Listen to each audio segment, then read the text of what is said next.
가끔 이유 없이 혼자 동굴로 들어가고 싶을 때가 있대요. 그래서 제가 가끔 그걸 손민수 타임이라고 해요. 갑자기 이렇게 기분이 싹 이럴 때가 있어요. 그러면 민수 타임이 또 왔구나. 그때가 되면은 막 손발이 떨리고 집 밖에 나가기가 좀 무서워요. 그럴 때도 있어요.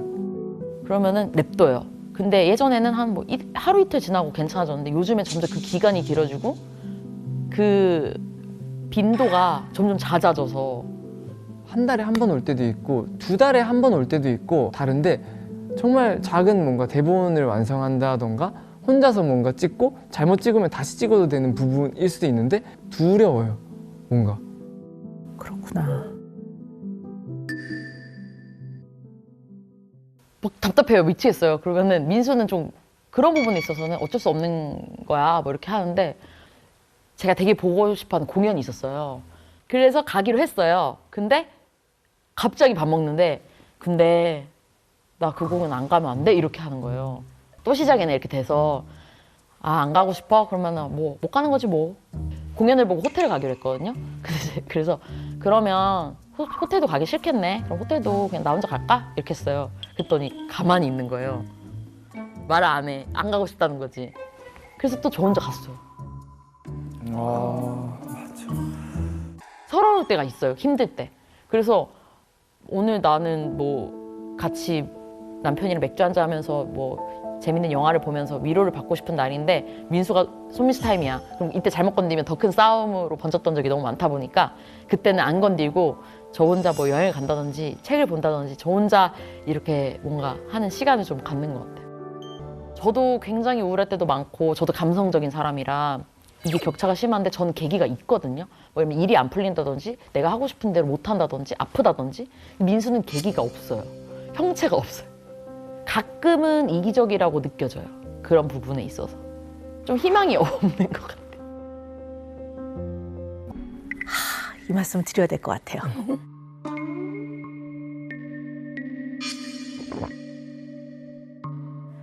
진짜 예민하신 것 같아요. 진짜 예민하신 것 같아요. 나라가 그냥 당연스럽게 민수야 거기 물 좀 줘 이렇게 하는데 내가 이걸 주는 건 어려운 게 아닌데 거기에 좀 상처를 받는 거예요. 민수는 집 아니면 잠을 잘 못 자요. 딴 데서 잠 못 자고 네, 그래가지고. 불편해하고. 네. 이 여러 가지 외부에서 오는 자극과 정보를 받아들일 때, 인풋될 때 네. 이게 감각을 통해서 다 받아들인단 말이에요. 그러니까 예민한 사람들은 대체로 감각이 예민해요. 그러면 감각 중에 첫째, 청각. 청각이 예민한 사람들은요, 사람들의 목소리 톤과 말투에 예민해요. 그러니까 아까 이것 좀 소금 좀 건네줄래요? 그럼 괜찮은데 네. 소금 좀 줘봐. 그러면 네, 나쁘게 대하는 것 같은 네. 거예요. 소금 좀 줘봐 라는 정보를 받아들일 때 이 대뇌 안에서 예민한 사람들은 약간 이게 증폭돼요. 그리고 그것을 의미가 있다고 생각해서 의미 부여를 한 다음에 그래서 마지막에는 언짢음으로 나가는 거예요. 왜 그렇게 말해? 이렇게. 맞아. 시각이 예민한 사람들은 특정 사람의 얼굴 표정에 되게 예민하겠죠. 민수 씨가 무슨 얘기를 했는데 나래 씨가 갑자기 이렇게 대본을 봐. 내가 뭐 놓치고 있나 본 건데 이거 민수 씨하고 아무 상관이 없는 건데 맞아요. 이 예민한 사람은 네. 딱 그 장면을 보면 이게 크게 들어와. 내가 뭐 실수했나? 아니면 내 얘기가 지루한가? 그러면서 이걸 과도하게 의미 있다고 받아들이고 그 다음에 기분이 좀 안 좋아져. 내가 뭐 잘못했나 보다. 근데 제가 지금 민수 씨 얘기할 때마다 이렇게 자꾸 이게 나래한테 뭘 쓰고 있었어요. 네. 그거 계속 쳐다봐요. 느꼈는데 안 보려고 이렇게 일부러 돌렸어요. 네.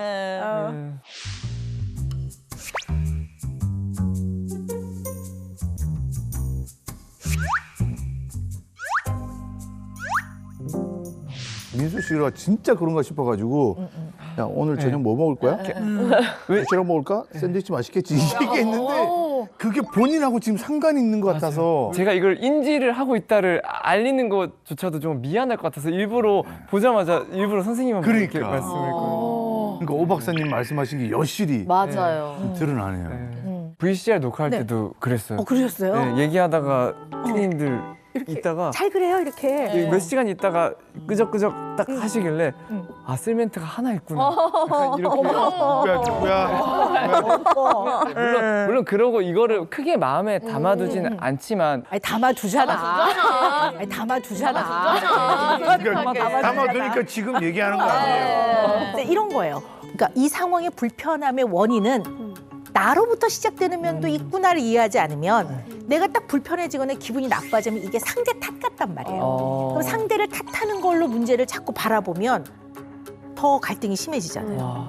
성격의 문제라기보다는 정보 처리, 인포메이션 프로세싱 상에 있어서 내가 좀 이런 특징이 있구나를 먼저 알아야 돼요. 너무 감사해요. 왜냐면은 저도 내가 오늘 왜 기분이 나쁜지를 전혀 알 수 없었어요. 왜냐면 누구나 겪는 일상이잖아요. 뭐 내가 싫어하는 음식을 먹을 수도 있는 거고 내가 살면서 나를 불편하게 하는 사람 만날 수 있는 이건 너무나 모두에게 벌어진 일상이니까 나는 그 일상을 살아오고 있는데 기분이 나빠졌어. 그래서 너무 힘들었거든요. 스스로 막 왜 나 기분 나쁘지? 자꾸 자책을 미안해. 진짜 하고, 미안해. 예, 막. 이 사람이 다 마음 안에는 그릇이 있어요. 그러니까 불안과 예민함을 담는 그릇만 얘기를 하는 거예요. 우리 라라 씨는 그 불안과 예민도를 담는 그릇이 대접이야. 와. 그러니까 많이 그렇게 금방 자주 차지는 않아. 네. 그리고 그 그릇을 빨리 비우는 것 같아요. 그리고 그 그릇을 비우는 방식도 다양한 것 같아요. 여러 가지 방식으로 비우는데 우리 민수 씨는 불안과 예민함을 담는 그릇은 종지야. 종지야. 간장 종지야. 많이 종지. 종지야. 네, 작아. 그러니까 가뜩이나 남들보다 몇 배 더 빨리 차는데 그릇도 좀 작아. 그러니까 어떻게 돼요? 그럼 빨리빨리 비우러 들어가야 되죠. 근데 주기적으로 동굴로 들어갈 때가 그릇을 비우러 들어가는 거예요. 그릇을 비우러 들어가는데 그때쯤 되면 불안했다 슬퍼지니까 내가 왜 우울하지? 우울한 건 우울한데 우울하다고 느끼지만 본질은 불안한 거예요. 불안하고 막 예민해진 거란 말이에요. 라라도 그러면 혼자만의 시간 갖고 시간 줄게 이번 뭐 토요일 그렇게 보내고 와 하는데 정말 저를 구속하는 게 아무것도 없어요. 내가 하고 싶은 걸 아무거나 해도 되는데도 이래도 되나라는 마음이 너무 들어요. 그러니까 라라 씨는 동굴로 들어가면서 슬퍼 보일 때, 기분이 가라앉아 보일 때 불안이 너무 심해진 거네. 내지는 그릇이 꽉 차서 너무나 사소한 거 한 방울만 떨어져도 본인이 감당을 못하고 물이 넘칠 것 같아서 지금 그릇을 비우러 들어갔네. 이렇게 생각하셔야 돼요. 이걸 알고 계셔야 될 것 같아요. 누가 더 잘나고 그런 건 없는 거예요. 왜냐하면 이 내면의 그릇은 사람마다 다 다른 거니까. 네. 제가 평소에 좀 걱정도 많고 불안이 되게 많거든요. 그래서 잠도 막 편하게 자는 날이 잘 없는 것 같아요. 그냥 6시간 수면 이런 거 영상 틀어놓고 무슨 막 삐삐삐 막 하는 거 있거든요. 그렇게 해야 자고 일어날 때도 항상 잘 잤다 보다는 번쩍 일어나서 맞다 그거 이런 식으로 하루를 좀 시작을 하는 것 그러네. 같아요. 그러니까 초긴장 상태가 많네요. 네. 마음의 여유도 없고 좀 힘드네. 네, 그죠? 맞아요. 그래서 이번 주에 좀 스케줄이 좀 많아가지고 계속 너무 떨렸어요. 아까 여기 이제 선배님이랑 다 만나 뵙고 얘기하니까 좀 풀렸는데 울려.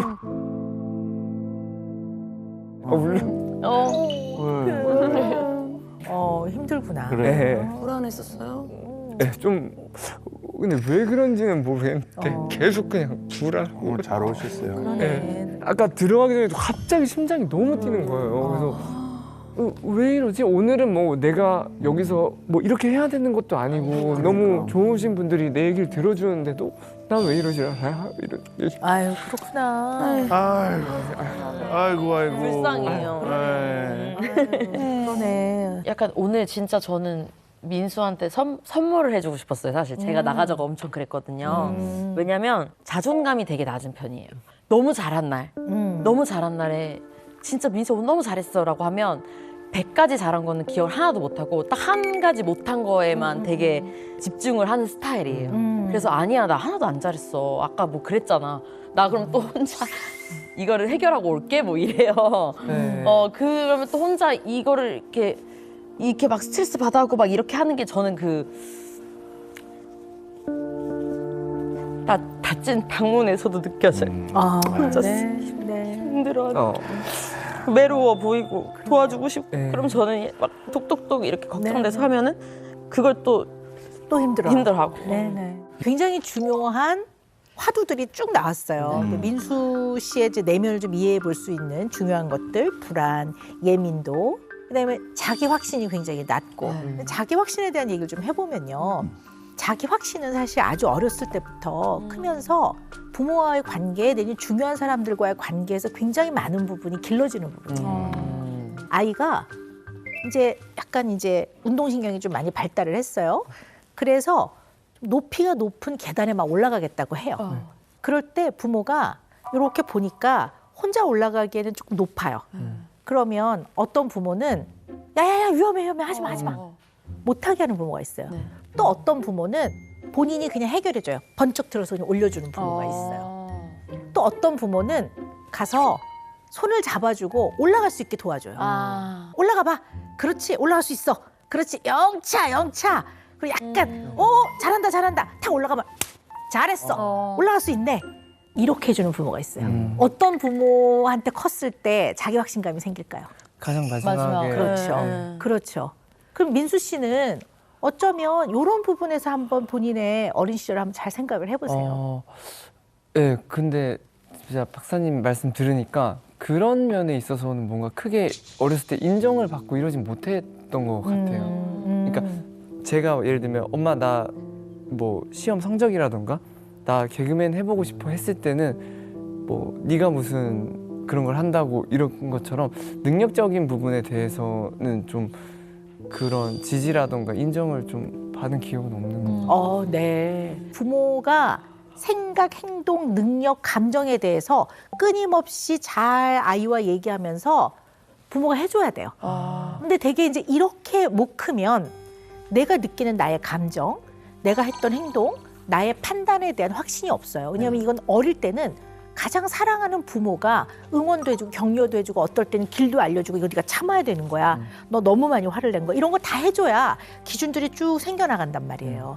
어쩌면 이런 부분이 좀 부족했나는 생각을 해볼 필요는 있어요. 생각나는 게 저희 아버지가 발견하셨을 때 췌장암 말기셔가지고 투병을 시작했을 때 이제 형은 뭐 해외에 돈 벌러 나가 있고 엄마랑 저랑 같이 이렇게 번갈아 가면서 아버지를 그 간호를 했었어요. 근데 어머니가 계시다가 어머니가 집에 뭐 좀 가지러 가야 될 때 제가 아버지 옆을 지킬 때 아버지가 괜히 저한테 계속 엄마는 언제 오는 거야? 라고 하신 적이 있어요. 근데 아버지가 제가 옆에 있는 게 너무 불안하고 빨리 엄마가 와야 든든하기 때문에 물어보셨다라고 저는 생각하고 있었거든요. 아들 고생시키는 그 느낌 때문에 여쭤보신 것 같은데 너무나 고생시키기 싫어. 저는 그래서 평생 아직도 그렇구나. 아버지가 11년도에 아마 돌아가셨을 건데 그때도 내가 아버지께 참 믿음을 못 준 아들이구나라는 걸 계속 나를 못 믿는구나, 믿었지 않아 하는구나 이렇게 봐요. 아직도 지금 그렇게 생각하세요?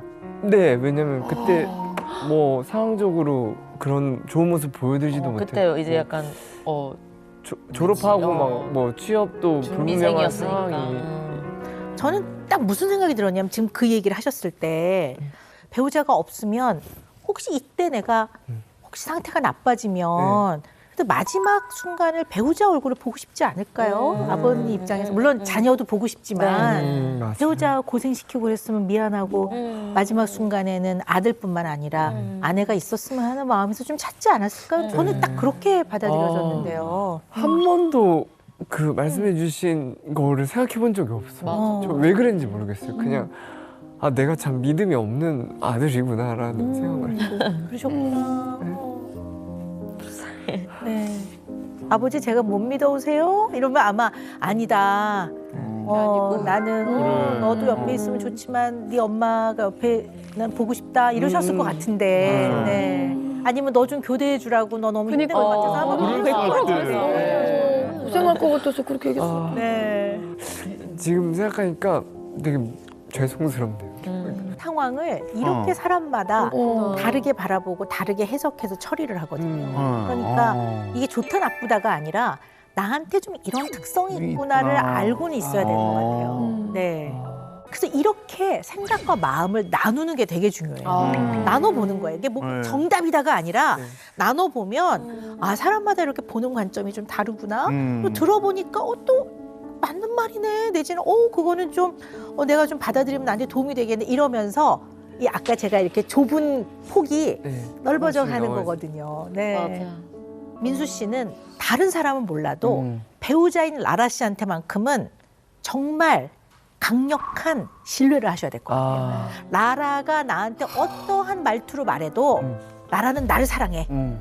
그렇게 강력한 신뢰를 가지면 저렇게 말하니까 나를 좀 안 좋아하는 거 아니야? 이런 생각 안 든단 말이에요. 다른 사람한테까지는 아직 얘기 안 하겠어요. 라라한테만큼은 그렇게 생각하셔야 될 것 같아요. 네. 이 신뢰를 바탕으로 점점 폭을 넓혀 가셔야 될 것 같아요. 그건 필요할 것 같아요. 제가 이제 결혼을 하고 나면 음. 사실 가장 많이 듣는 질문이 애기 언제 낳을 거야? 라는 질문을 사실 가장 많이 들어요. 근데 그게 제가 나이가 아예 어릴 때면 이제 천천히 준비할 거예요 라고 얘기를 할 수도 있는데 제가 나이가 이제 38이기 때문에 의학적으로는 살짝 나이가 좀 있는 편이잖아요. 그래서 이제 어떤 분들께서는 아이 언제 낳을 거야? 그래서 아직 생각 중이에요 라고 하면 야, 네 나이가 있는데 빨리 낳아. 이 말이 스트레스였던 것 같아요. 왜냐하면 저는 솔직하게 말씀드리면 아직 2세에 대한 계획을 세우지 못했어요. 저는 제가 개인적으로 느낄 때 엄마가 될 준비가 안 돼 있다고 생각해요. 근데 제가 아직 준비가 안 돼 있다고 말하는 게 맞는 걸까라는 생각 때문에 계속 대답을 회피해 오다가 제가 그날은 컨디션이 좀 안 좋았을 수도 있고 다른 일 때문에 기분이 안 좋았을 수도 있는데 어떻게 애기 생각은 있어? 라고 얘기를 듣는 순간 대답이 안 나오는 거예요. 대답이 안 나오고 갑자기 심장이 막 뛰기 시작하더라고요. 그래서 생각 중이에요 라고 웃으면서 얘기를 하고 심장 두근거리면 안 멈춰가지고 잠깐 앉아있다가 화장실에 잠깐 갔는데 이게 구토 반응으로 나오더라고요.